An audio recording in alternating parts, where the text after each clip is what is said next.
হোসেন বলেছেন, ডক্টর ইউনূসের প্রতি সৌজন্যতা দেখিয়ে সংযুক্ত আরব আমিরাতে বিভিন্ন মেয়াদে সাজাপ্রাপ্ত ৫৭ বাংলাদেশিকে সাধারণ ক্ষমা করেছেন দেশটির প্রেসিডেন্ট। তাদের দেশে আসতে হবে না বলেও জানান তিনি। যুক্তরাষ্ট্রের উপসহকারী পররাষ্ট্রমন্ত্রী ডোনাল্ড লু আসন্ন সফরে দ্বিপক্ষীয় বিষয়ের পাশাপাশি র্যাবের উপর নিষেধাজ্ঞার প্রসঙ্গ উঠতে পারে বলেও জানান তিনি। রিপোর্ট করছেন ইমরুল কায়েস।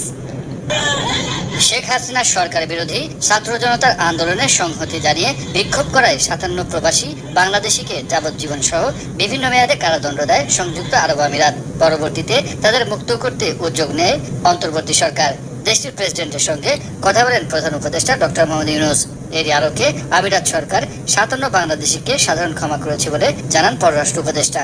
মন্ত্রণালয়ে সাংবাদিকদের এ তথ্য জানান তিনি। তাদেরকে সাধারণ ক্ষমার আওতায় ক্ষমা করা হয়েছে এবং তারা এখন মুক্ত মানুষ হিসাবে থাকতে পারবে। তো এটা কার্টেসি দেখানো হয়েছে ডক্টর ইউনূসের প্রতি। আমরা অত্যন্ত আনন্দিত যে এই প্রেসিডেন্ট এটা ক্ষমা করেছেন এবং তারা এই মানুষগুলো এবং তাদের পরিবার একটা বিরাট বিপদ থেকে মুক্ত হয়েছে।